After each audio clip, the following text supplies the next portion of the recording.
All right, guys, today we're going to be talking about footwork. I'm going to make it simple, easy, and plain for you to understand, especially for you beginners out there, how to make it an automatic part of your game. Obviously, our stance, left leg forward, right leg back. For my southpaws, right leg forward, left leg back. We know what our stance is. The point of footwork is to move your stance wherever it needs to go. Your stance is where you're going to be able to throw all your punches, all your kicks. So if you move to the right, you want your stance to move with you.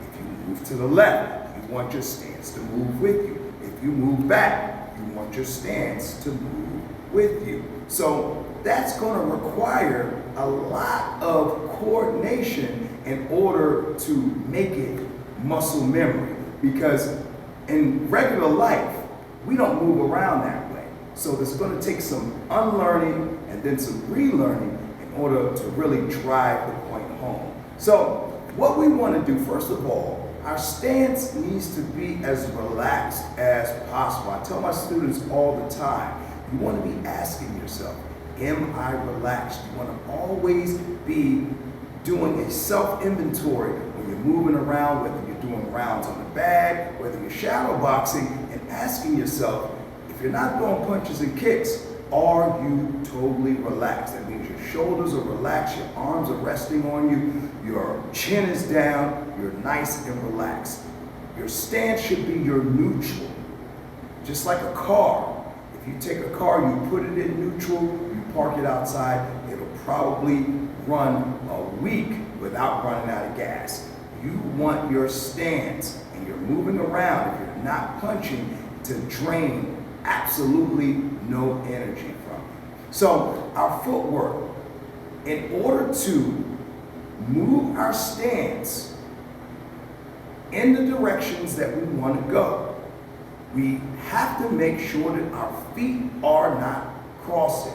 So the basic rule of thumb is whichever foot is facing the direction that you're going, that is the foot that moves first, and the other foot moves the same amount of distance behind it. So for example, if I'm moving to the right, if I move 10 inches with this foot, I'm going to move 10 inches with this foot. If I move 10 inches with this foot, moving to the left, I move 10 inches with this foot. Forward, same thing, backwards, same thing. So initially what you're going to have to do is, I like doing 3 steps. 3 steps forward, 3 steps to the right, 3 steps back, 3 steps to the left. And that covers all of the directions that you need to go. 3 steps forward, 3 steps to the right, 3 steps back, 3 steps to the left. Do that, and you can, if you do that on a regular basis, you can make your foot move, your footwork, muscle memory in a matter of weeks. Second thing that we want to make sure is happening is that we are keeping our weight equally distributed between the front and the back foot. If we got too much weight on the front or too much weight on the back, that's going to hinder our movement, that's going to slow us down, it's going to make our movement awkward. We want to be able to lift the front or the back foot at will at any point in time. And for that to happen, we have to make sure that our weight is equally distributed. Third thing that we want to make happen is we want to step on the balls of our feet. Now that doesn't mean that we're walking on our tippy toes. It just means that most of the weight is on the balls of our feet. We don't want to be digging our heels into the mat. That's going to slow us down. We want to be moving on the balls of our feet. Moving around on the balls of our feet. We also want to pick our feet up. We don't want to drag our feet when we're moving around. Dragging your feet slows you down. So, what did we say? Whichever direction, whichever foot is in the direction that you're going, that foot moves first, the other one follows. We want to make sure that we're moving on the balls of our feet. We want to make sure that we're not dragging our feet.